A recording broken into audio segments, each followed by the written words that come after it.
Okay, exercise 908 is about analysing data sets, and that's the whole point of studying statistics, analyse them and make decisions from them.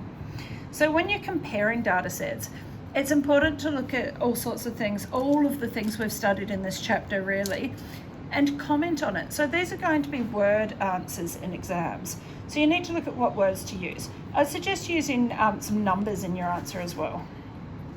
So firstly, we want to compare the mean and variance for the life of light bulbs from two different factories. I've given a full worded answer here, but let's just look at them.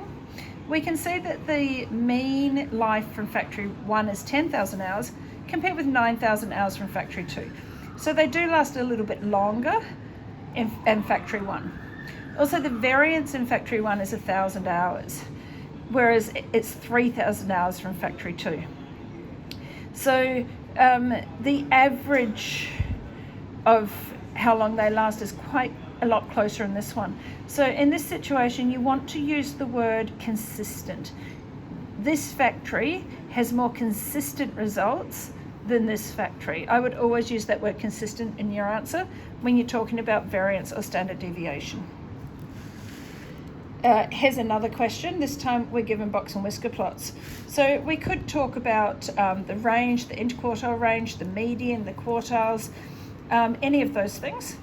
The things that jumped out to me here, so these are exam results from two classes, class 1 and class 2. The thing that jumped out was the median is the same. So the median result of each class is the same. So you could say on average they did the same. Median is a measure of average. Mean, median and mode are all measures of averages or central tendency. So the middle of each class was the same.